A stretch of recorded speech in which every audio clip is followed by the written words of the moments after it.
ഇന്ന് നമുക്ക് Onam special ഇഞ്ചിക്കറിയുടെ recipe കാണാം. ഇഞ്ചിക്കറി ഇല്ലാത്ത എന്ത് സദ്യ അല്ലേ? അപ്പോൾ ചിങ്ങമാസമൊക്കെ വന്നു. നമുക്ക് ഇനി ഓണത്തിൻ്റെ റെസിപ്പികളൊക്കെ നമുക്ക് ഉണ്ടാക്കണം കേട്ടോ. അപ്പം ഞാൻ എടുത്തിരിക്കുന്ന 1/4 കിലോ ഇഞ്ചിയാണ്. അത് തൊലിയൊക്കെ കളഞ്ഞ് ഇതുപോലെ ചെറിയ കഷ്ണങ്ങളാക്കി കട്ട് ചെയ്ത് എടുത്തിട്ടുണ്ട്. ഇനി അതിലേക്ക് ഒരു 4 വലിയ പച്ചമുളകാണ് ഞാൻ ഇതുപോലെ അരിഞ്ഞെടുത്തിരിക്കുന്നത്. എരിവ് കൂടുതൽ വേണ്ടവർക്ക് കൂടുതൽ എടുക്കാം കേട്ടോ. അപ്പോൾ ഇനി അതിലേക്ക് 2 കതിർപ്പ് കറിവേപ്പിലയും കൂടെ എടുത്ത് വെച്ചിട്ടുണ്ട്. ഇനി ഒരു ചീനച്ചട്ടി എടുക്കുക. അതിലേക്ക് 2 സ്പൂൺ അളവിലുള്ള വെളിച്ചെണ്ണ ഒഴിച്ച് കൊടുക്കുന്നത്. അപ്പോൾ നമ്മളിത് സദ്യ സ്പെഷ്യൽ ആകുമ്പോൾ വെളിച്ചെണ്ണയ്ക്കകത്താണ് ഉണ്ടാക്കുന്നത്. ഞാനിത് നല്ലെണ്ണയ്ക്കകത്തും കടുകെണ്ണയ്ക്കകത്തും ഒക്കെ ഉണ്ടാക്കി നോക്കിയിട്ടുണ്ട്. നല്ല ടേസ്റ്റാണ് കേട്ടോ. എനിക്ക് കൂടുതലായിട്ട് ഇഷ്ടപ്പെടുന്നത് നല്ലെണ്ണയിലും കടുകെണ്ണയിലും ഈ അച്ചാറ്, അതായത് ഇഞ്ചിക്കറി വെക്കുന്നതാണ്. പക്ഷേ ഇത് ഓണം സ്പെഷ്യൽ ആയതുകൊണ്ട് ഞാൻ വെളിച്ചെണ്ണയ്ക്കകത്ത് ഉണ്ടാക്കുന്നു. ഇനി നമുക്കിതൊന്ന് മൂപ്പിച്ചെടുക്കണം.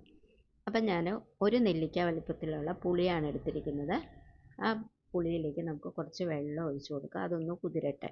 അപ്പോഴേക്കും നമ്മുടെ ഇഞ്ചി ഏകദേശം ഈ പരുവായിട്ടുണ്ട്. ഒന്നുകൂടെ മൂത്ത് വരുമ്പോഴേക്കും നമുക്ക് സ്റ്റൗ ഓഫ് ചെയ്തതിന് ശേഷം ഇതൊന്ന് ആറി കഴിഞ്ഞിട്ട് നമുക്ക് നന്നായിട്ട് ഇതൊന്ന് ക്രഷ് ചെയ്തെടുക്കണം. ഇപ്പം ഏകദേശം അതൊന്ന് നന്നായിട്ട്, അതായത് ഒരു ബ്രൗണിഷ് കളറായിട്ടുണ്ട്. ഇനി നമുക്കതൊന്ന് ക്രഷ് ചെയ്ത് ഞാൻ എടുത്തിട്ടുണ്ട്. ഇനി നമ്മൾ കലക്കി വെച്ച പുളി ഒന്ന് പിഴിഞ്ഞ് ഞാൻ മാറ്റിയിട്ടുണ്ട്. അതിലേക്ക് കുറച്ച് മഞ്ഞൾപ്പൊടി, കുറച്ച് മുളക് പൊടി, അതായത് ഏകദേശം ഒരു 1/2 സ്പൂൺ അളവിലുള്ള മുളക് പൊടി. അതായത് ഞാൻ പച്ചമുളക് കാര്യമായിട്ട് ചേർത്തിരിക്കുന്നതുകൊണ്ടാണ് മുളക് പൊടി കുറച്ചത് കേട്ടോ. ഇനി അതിലേക്ക് ആവശ്യത്തിന് കായപ്പൊടി കൂടെ ചേർക്കാം. ഇങ്ങനെ നമ്മൾ പുളിവെള്ളത്തിൽ ഈ പൊടി കലക്കി എടുക്കുകയാണെന്നുണ്ടെങ്കിൽ നമ്മൾ അതായത് കടുക് വറക്കുമ്പം ഡയറക്റ്റ് ചേർത്ത് കഴിഞ്ഞ് പൊടികൾ ചേർത്താൽ കരിഞ്ഞു പോകാൻ ചാൻസ് ഉണ്ട്. അപ്പോൾ ഇങ്ങനെ ചേർത്തെടുക്കുകയാണെങ്കിൽ വളരെ എളുപ്പത്തിൽ നമുക്ക് കരിഞ്ഞു പോകാതെ എടുക്കാൻ പറ്റും കേട്ടോ. ഇനി ഞാൻ ആ ചീനച്ചട്ടിയിലേക്ക് 1 സ്പൂൺ അളവിൽ കൂടെ വെളിച്ചെണ്ണ ഒഴിച്ച് കൊടുത്തിട്ട് കടുകും വറ്റൽമുളകും അതോടൊപ്പം തന്നെ ഒരു പിഞ്ച് അളവിലുള്ള ഉലുവയും കറിവേപ്പിലയും കൂടെ ചേർത്ത് കടുക് ഇതൊന്ന് പൊട്ടി വരുമ്പോഴേക്കും നമുക്ക് ഈ പുളിവെള്ളം അതിലേക്ക് ചേർത്ത് കൊടുക്കാം.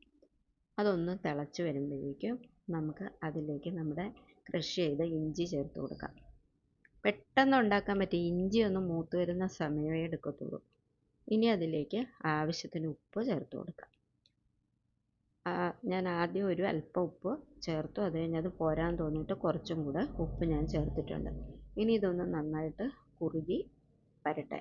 അത് കുറുകി വരുമ്പോഴേക്കും ഇനി നമുക്കിതിനകത്തേക്ക് കുറച്ച് ശർക്കരപ്പൊടി, ഏകദേശം ഒരു വലിയ സ്പൂൺ അളവിലുള്ള ശർക്കരപ്പൊടിയാണ് ചേർക്കുന്നത്.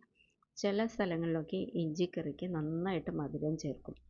അപ്പം വേണമെന്നുണ്ടെങ്കിൽ നിങ്ങൾക്ക് കൂടുതൽ മധുരം ചേർത്ത് കൊടുക്കാം. അങ്ങനെ ഇഞ്ചിക്കറി റെഡി ആയിട്ടുണ്ട്. കൂട്ടുകാർക്കൊക്കെ വീഡിയോ ഒക്കെ ഇഷ്ടമായെങ്കിൽ എല്ലാവരും ഒന്ന് ലൈക്കും സബ്സ്ക്രൈബും ചെയ്ത് നിങ്ങളുടെ ഫ്രണ്ട്സിനും റിലേറ്റീവ്സിനും ഒക്കെ ഒന്ന് ഷെയർ ചെയ്ത് കൊടുക്കണേ.